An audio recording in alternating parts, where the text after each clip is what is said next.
3 दिन बीत गए ना, तो कहते हैं दुर्योधन को बड़ा संशय हुआ, और दुर्योधन गंगानंदन भीष्म सेनापति बनकर युद्ध कर रहे थे। अर्जुन बाणों की वर्षा गांडीव में संघान रहा था, और कहते हैं युद्ध चल रहा था, और अचानक युद्ध के बीच में आकर के दुर्योधन खड़ा हो गया और गंगानंदन भीष्म की ओर देखा, कहा दादाजी थोड़ा युद्ध को रोकिए, मुझे आपसे कुछ परिचर्चा करनी है। और गंगानंदन भीष्म जब रुके ना, तो गंगानंदन भीष्म ने पूछा, क्या हो गया दुर्योधन, चलते हुए युद्ध के बीच में अचानक क्यों आ गया तू? बोले मुझे आपसे कुछ पूछना है, मुझे आपसे कुछ कहना है। बोले क्या कहना चाहते हो? बोले कहना ये चाहता हूँ, मुझे एक संशय हो रहा है। बोले क्या? मुझे संशय ये हो रहा है, आप युद्ध तो मेरी ओर से कर रहे हैं, लेकिन मुझे लग रहा है मिले आप पांडवों की ओर हैं। बोले क्यों? बोले 3 दिन व्यतीत हो गए, एक भी पांडवों को आपने मारा नहीं अभी तक, इसलिए मुझे लग रहा है युद्ध मेरी ओर से, शरीर मेरी ओर से, मन उनकी ओर है। और कहते हैं गंगानंदन भीष्म आक्रोश से भर गए, और गंगानंदन भीष्म ने कहा, दुर्योधन तू मुझ पर संदेह कर रहा है, मुझ पर संशय कर रहा है? तुझे खबर है मैं तेरी ओर से युद्ध कर रहा हूं, वरना मेरे ऊपर किसका दबाव बन सकता था कि मैं तेरी ओर से युद्ध करूं? और यदि अंतःकरण की प्रबुद्धि से कोई बात मैं कहूं, तो वास्तव में देखा जाए तो युद्ध तो गंगानंदन भीष्म मन से पांडवों की ओर ही कर रहे थे। क्यों? बाण चलाते थे ना, तो एक ही मंत्र बोलते थे, जयोस्तु पांडुपुत्राणाम, जयोस्तु पांडुपुत्राणाम, हे पांडु के बेटो तुम्हारी जय हो, हे पांडु के बेटे तुम्हारी जय हो। तो बाण मारने वाला ही विजय की वरदान दे रहा है, तो कैसे मरेंगे पांडव? दुर्योधन ने कहा, महाराज मुझे संशय हो रहा है कि युद्ध मेरी ओर से जरूर है, लेकिन मन वहां लगा हुआ है। और गंगानंदन भीष्म को क्रोध आया, और गंगानंदन ने कहा कि दुर्योधन तू एक काम करना। बोले क्या? तुझे लग रहा है ना कि मैं तेरी ओर से युद्ध नहीं कर रहा हूं? तो बोले फिर एक काम करना। बोले क्या? कल प्रातः काल पूजन में बैठूंगा, मंत्र जप करने के लिए बैठूंगा, साधना में बैठूंगा, ध्यान में बैठूंगा, माला लेकर के बैठूंगा, और ब्रह्म मुहूर्त में मेरी वाणी से जो निकलता है वो परम सत्य होता है। इसलिए उस समय तो एक काम करना, अपनी पत्नी को मेरे चरणों में प्रणाम करवाने के लिए लेकर के आना। दुर्योधन को इतना भरोसा हो गया, ऐसा लगा मैं महाभारत ही जीत गया। तेरी पत्नी मेरे चरणों में प्रणाम करने के लिए आएगी, और जैसे ही मेरे चरणों में अपने मस्तक को रखेगी, मैं उसे वरदान दे दूंगा, अटल सौभाग्यवती भव। और अटल सौभाग्यवती होने का जब वरदान मिलेगा, तो तेरी पत्नी, यदि पत्नी का सौभाग्य तो तभी अटल होगा जब तू मरेगा नहीं। अब दुर्योधन तो चरणों में गिर गया, बस दादाजी अज्ञानता बस कुछ बोल गया हूं तो क्षमा करना, लेकिन सच कहूं तो मुझे भरोसा है कि मेरी ओर से युद्ध कर रहे हो। और कहते हैं जब मेरे गोविंद ने ये बात सुनी ना, भगवान ने जब ये बात सुनी, तो भगवान को लगा कमाल हो गया, जो वरदान द्रौपदी को मिलना चाहिए वो भानामती को मिल रहा है। वरदान तो अटल सौभाग्यवती होने का पांडवों की पत्नी द्रौपदी को मिलना चाहिए। और ये गंगानंदन भीष्म भी क्या कर रहे हैं, दादाजी भी बुढ़ापे में क्या कर रहे हैं, द्रौपदी को मिलने वाला वरदान भानामती को दे रहे हैं। और मेरे कन्हैया ने निर्णय लिया कि वरदान तो द्रौपदी को ही दिला के रहूंगा, चाहे कुछ हो जाए। तो भीष्म ने बोला है, बोले भीष्म ने बोला जरूर है, लेकिन वरदान तो द्रौपदी को ही मिलेगा। कहते हैं संध्या काल को जब युद्ध विराम लिया ना, और सब लोग अपने अपने शिविर में सोने के लिए, विश्राम करने के लिए रात्रि में गए। हमारे यहाँ युद्ध का भी नियम था, सोते हुए पर कोई आक्रमण नहीं होगा, किसी के शिविर की सीमा में कोई प्रवेश नहीं करेगा, हर एक मर्यादाएं होती थी युद्ध की। युद्ध में युद्ध कैसे, हमारे यहाँ युद्ध भी नियम से लड़े जाते थे। आजकल तो लोग जीवन नियम से नहीं जी रहे हैं, जीना तक लोग नियम से। हमारे यहाँ तो झगड़े भी शास्त्र के अनुसार होते थे, लड़ना कैसे है उसका भी एक नियम होता था, उसकी भी एक मर्यादाएं होती थी। अब तो लोग जीने की मर्यादा भूलते जा रहे हैं, मरने की तो भूलो। हमारे यहाँ तो मृत्यु का भी विधान है प्यारे, जीवन से लेकर मृत्यु तक हमारे यहाँ विधि विधान है। लोग सारे विधान भूल गए। 16 संस्कार है ना अपने भारतीय सनातन धर्म में, गर्भाधान संस्कार से लेकर अग्नि संस्कार तक 16 संस्कार है। आजकल धीरे धीरे सब लुप्त होते जा रहे हैं, 2 बचे हुए हैं अभी, विवाह और अग्नि। ये दोनों संस्कार अभी और बचे ही रहेंगे। ये तो विवाह संस्कार भी धीरे धीरे लुप्त प्राय होते जा रहा है। भगवान ने निर्णय किया कि यदि गंगानंदन भीष्म ने वचन दिया है तो वचन तो द्रौपदी को मिलेगा। और कहते हैं जब सारे पांडव सो गए, दुर्योधन तो आज गया ना, और अपनी पत्नी भानामती को कहता है कि देवी हम महाभारत जीत गए, महाभारत का युद्ध जीत गए। महाभारत जीत गए, लेकिन अभी तो कोई पांडव मरा नहीं। बोले वो सब हो जाएगा, लेकिन हम जीत गए। बोले क्यों? गंगानंदन भीष्म ने कहा है कि कल प्रातः तू उनके चरणों में प्रणाम करने के लिए जाना, तो वो तुझे अटल सौभाग्यवती होने का वरदान देंगे। आहा, दुर्योधन की पत्नी भानामती चरणों में गिर गई। बोले दादाजी ने ऐसा कहा, मेरा सौभाग्य अटल हो जाएगा? बोले बिल्कुल उनका वचन है। और कहते हैं दोनों विश्राम करने के लिए जब गए ना, और अर्जुन भी विश्राम करने के लिए गए, और कहते हैं अर्जुन के शिविर में द्रौपदी ने प्रवेश किया और सोते हुए अर्जुन के चरणों को दबाना प्रारंभ किया। मर्यादा देखिए, द्रौपदी के अर्जुन की शिविर के बाहर श्री कृष्ण का पहरा है। कभी अर्जुन की शिविर में होते हैं, कभी भीमसेन के शिविर में होते हैं, कभी धर्मराज युधिष्ठिर के शिविर में होते हैं, लेकिन सोए नहीं द्वारिकाधीश। अर्जुन के शिविर के सामने खड़े हैं और अर्जुन विश्राम कर रहे हैं, और द्रौपदी अर्जुन के चरणों को दबा रही है। मर्यादा देखिए, युद्ध के समय भी संयम ही विजय दिलाता है प्यारे। संसार में विजयी वही लोग होते हैं जिनके जीवन में संयम होता है। अर्जुन के चरण द्रौपदी दबा रही है ना, जरा भी कामना और वासना का लेस मात्र भी प्रवेश नहीं हो रहा है। एक और द्रौपदी संयम की पराकाष्ठा है, और एक और अर्जुन साधना की तपोमूर्ति है। कृष्ण का सखा है, उसका संयम डगमगा नहीं सकता। कहते हैं द्रौपदी चरण दबाते दबाते अर्जुन को देखा कि अर्जुन की नींद लग गई है, पार्थ सो गए हैं। तो कहते हैं चरणों को दबाते दबाते अर्जुन के चरणों में ही मस्तक को रख करके द्रौपदी की आंखें कब लग गईं, द्रौपदी को पता नहीं चला। द्रौपदी की नींद लग गई। और कहते हैं जब ब्रह्म मुहूर्त का समय आया और गंगानंदन भीष्म का वचन याद आया कि अब तो भानामती जाएगी, प्रणाम करेगी, और गंगानंदन भीष्म अटल सौभाग्यवती होने का वरदान दे देंगे, और जो वरदान द्रौपदी को मिलना था वो भानामती को मिल जाएगा। मेरे कन्हैया की मर्यादा तो देखो, अपने भक्तों के लिए मेरे गोविंद का प्रेम तो देखो। धीरे से मेरे गोविंद ने अर्जुन के शिविर में प्रवेश किया है। बाहरे करुणा निधान श्री कृष्ण, तुम्हारी करुणा का उपकार ये जीव अनेकों जन्म लेकर भी नहीं चुका सकता। द्रौपदी के शिविर में प्रवेश किया तो देखा अर्जुन अपने हाथों का तकिया बना करके सोया हुआ है। आंखें बंद है, मानो बंद आंखों से महाभारत विजय का स्वप्न देख रहा हो। संयम और साधना उसके तेज में दिखाई दे रही है। तपस्वी व्यक्ति को यदि परीक्षण करना हो ना, तो उसके चेहरे को देखना, उसकी आंखें बता देंगी इसके जीवन में कितना तप है, कितना जप है, कितनी साधना है और कितना संयम है। उसके चेहरे का तेज उसकी आंखों की वास्तविकता बयान कर देगी, ये निर्णय कर देगी कि आदमी कितना साधक है। अर्जुन के सोते हुए मुखार बिंदु को देखा ना भगवान श्री कृष्ण ने, तो अर्जुन के नेत्र बता रहे थे कि साधना और उपासना इसकी आंखों में है। ये तो महाभारत विजय के स्वप्न में डूबा हुआ है। और द्रौपदी के चरण अर्जुन के पैरों को दबाते दबाते हाथ सो गए। मस्तक को अर्जुन के पैरों में रख करके ही नींद लग गई।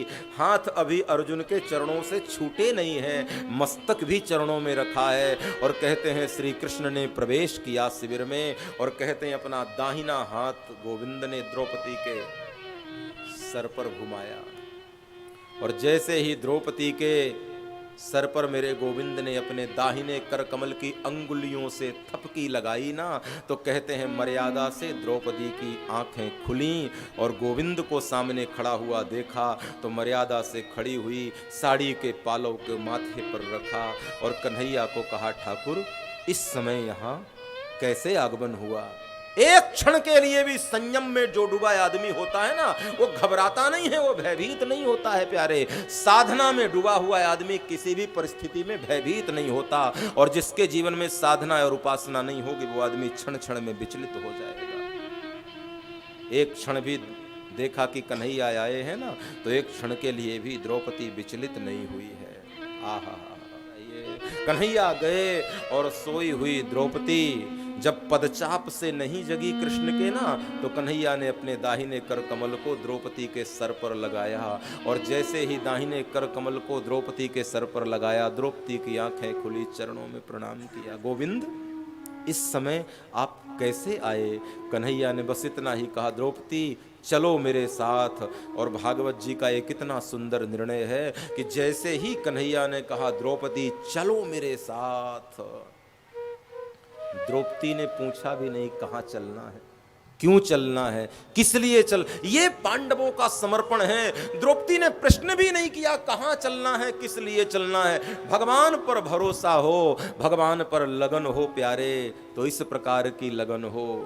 द्रौपदी ने कहा प्रभु चलिए, भगवान ने कहा चलो द्रौपदी मेरे साथ। पूछा भी नहीं, क्योंकि द्रौपदी जानती है कृष्ण जहां भी ले जा रहे होंगे, जिस लिए भी ले जा रहे होंगे, जिस कारण से भी ले जा रहे होंगे, मेरे कल्याण के ही लिए ले जा रहे हों। कन्हैया कभी हमारे अमंगल को कर ही नहीं सकते। द्रौपदी ने अपने सर पे अपने घूंघट को रखा, साड़ी के पालों को रखा, और कहते हैं कृष्ण के पैरों के पीछे पीछे चलने लगी, और गंगानंदन भीष्म की कुटिया के सामने द्रौपदी को कृष्ण ले गए। लेकिन एक बात कहूं, द्रौपदी को तो कन्हैया ने जगा दिया, सोती हुई द्रौपदी को, लेकिन भानामती को सुला दिया। बोले भानामती क्यों सो गई? बोले भगवान ने योग माया का स्मरण किया, या देवी सर्वभूतेषु निद्रा रूपेण संस्थिता, नमस्तस्यै नमस्तस्यै नमस्तस्यै नमो नमः। योग माया भगवान के सामने आई, बोले क्या है प्रभु, कोई आदेश है? युद्ध के मैदान में आप हो सारथी बनकर, मेरे लायक कोई सेवा? बोले सेवा छोटी सी है। बोले क्या? आज ब्रह्म मुहूर्त में जाना है, और भानामती की आंखों में ऐसे समाना कि जल्दी नींद नहीं खुलनी चाहिए। और भानामती की आंखों में योग माया चली गई। दुर्योधन की निद्रा जागी, और बोले कहा चलो चलो चलो, दादाजी ने बुलाया है, ब्रह्म मुहूर्त में अटल सौभाग्यवती का वरदान लेना है कि नहीं लेना है। द्रौपदी ने कहा, एक भानामती ने कहा एक काम करो ना जी। बोले क्या? अब तो दादाजी ने वरदान देने के लिए हामी भर ही दी है, तो आज की लगे वरदान कल ले लेंगे, आज बड़ी नींद आ रही है, ये कल ही हमारा काल है। शुभ कार्य करने के लिए जब हम कल पर टाल देते हैं, तो ये कल करते करते बुढ़ापा आ जाता है, सर के बाल पकने लगते हैं, उम्र धीरे धीरे जाने लगती है। ऐसे ही कल करते करते करते कि चला जाएगा जीवन, चला जाएगा जीवन, चला जाएगा जीवन। प्यारे, भगवान का भज, भगवान का नाम मिला है, समय मिला है, जीवन मिला है, तो इसको प्रतिक्षण भगवान के चरणों में लगा देना चाहिए। ये कल कल कल कल कल करते करते ही हमारे जीवन में काल आ जाता है प्यारे। आयु का तो कोई ठिकाना नहीं है यार, बहुत गई थोड़ी रही, अब तो मनवा चेत, क्योंकि काल चिरैया चुन रही आयु रूपी खेत। हमारे आयु का एक एक खेत हमारी काल चिड़िया ले जा रही है, उम्र भागी जा रही है प्यारे। काल करंते आज कर और आज करंते अब, क्योंकि पल में परलय होएगा, तू बहुत करेगा कब। कब करोगे ज्यादा प्यारे? लेकिन कई लोग तो कहते हैं आज करंते काल कर, और काल करंते परसों, और परसों परसों भी क्यों करता है, अभी तो जीना है वर्षों। लेकिन जीना है इसका कोई प्रमाण पत्र लेके नहीं आया।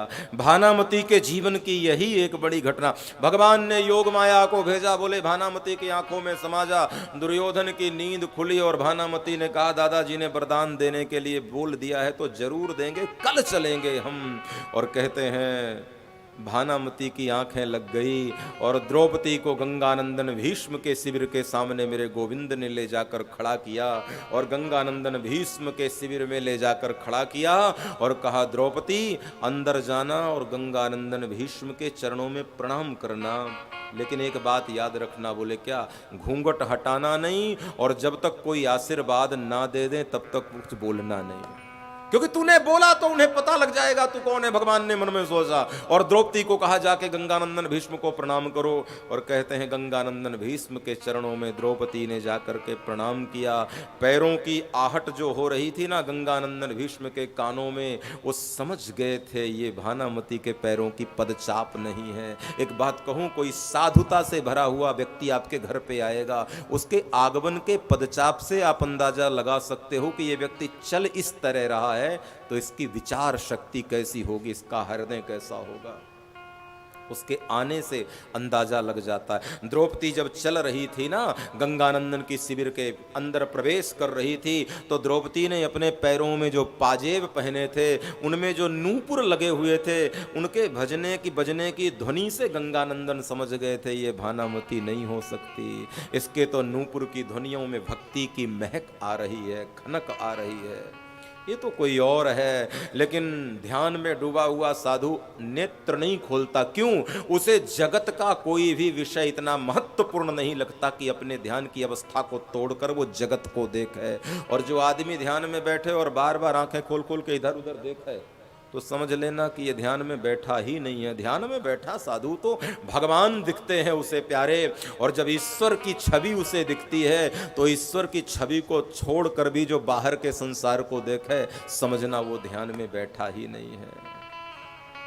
आहा हा, गंगानंदन भीष्म के सामने द्रौपदी गई और जैसे ही प्रणाम किया, गंगानंदन भीष्म ने कहा बेटी अटल सौभाग्यवती भव। और जैसे ही अटल सौभाग्यवती भव कहा, द्रौपदी ने कहा दादाजी ये वरदान तो सच होगा ना। और जैसे ही द्रौपदी ने बोला, गंगानंदन भीष्म की आंखें खुली, बेटी तू कौन है? बोले पहले ये बताइए कि ये वरदान जो आपने दिया है वो सफल होगा कि नहीं। बोले वरदान तो दिया है वो सफल होगा, लेकिन तू है कौन? बोले मैं पांडवों की पत्नी द्रौपदी।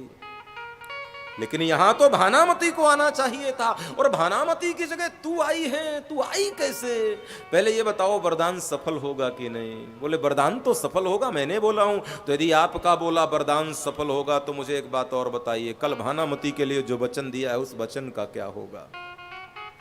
क्योंकि दोनों आप ही की वाणी से निकले हैं। मेरे लिए जो आशीर्वाद निकला है वो भी आपकी ही वाणी से निकला है, और भानामती के लिए जो आशीर्वाद देने का वचन निकला था वो भी आपकी ही वाणी से निकला है। गंगानंदन भीष्म ने कहा कि बेटी मैंने तुझे जो वरदान दिया है वो सफल होगा, लेकिन वहां तो वचन टूट जाएगा।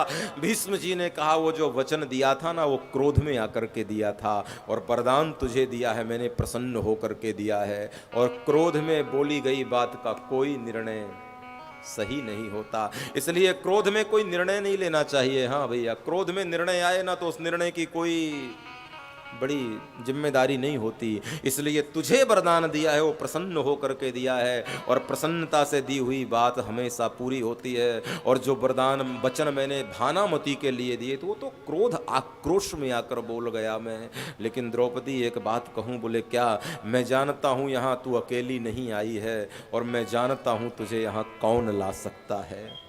जो वरदान भानामती को मिलना चाहिए था वो भानामती की जगह में यदि द्रौपदी की झोली में गया है तो मैं जानता हूं ये काम द्वारिकाधीश के अलावा और कोई कर ही नहीं सकता, गोविंद के अलावा ये काम कोई कर नहीं सकता। और कहते हैं द्रौपदी ने प्रणाम किया और कहा बाबा बाहर ही खड़े हुए हैं, और कहते हैं गंगानंदन भीष्म आए ना तो आज मेरे गोविंद की एक नई झांकी का दर्शन हुआ, और इस नई झांकी का दर्शन करके मेरे गंगानंदन भीष्म की आंखों में आंसू आ गए। क्यों? भगवान ने द्रौपदी की चरण पादुका को अपने पीतांबर में लपेट कर रखा हुआ था। क्यों?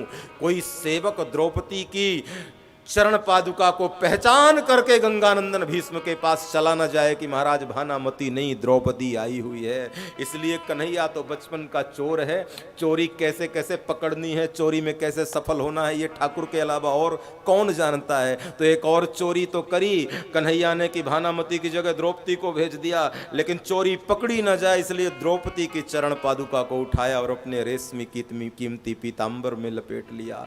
भीष्म की आंखों में आंसू आ गए। धन्य है प्रभु, अपने भक्तों के कल्याण के लिए कभी कभी उनकी चरण पादुकाओं को भी उठा लेते हो, उसमें भी कोई संकोच नहीं। ठाकुर की कृपा जिस पर होती है प्यारे, वो जीव तो परम बड़भागी होता है।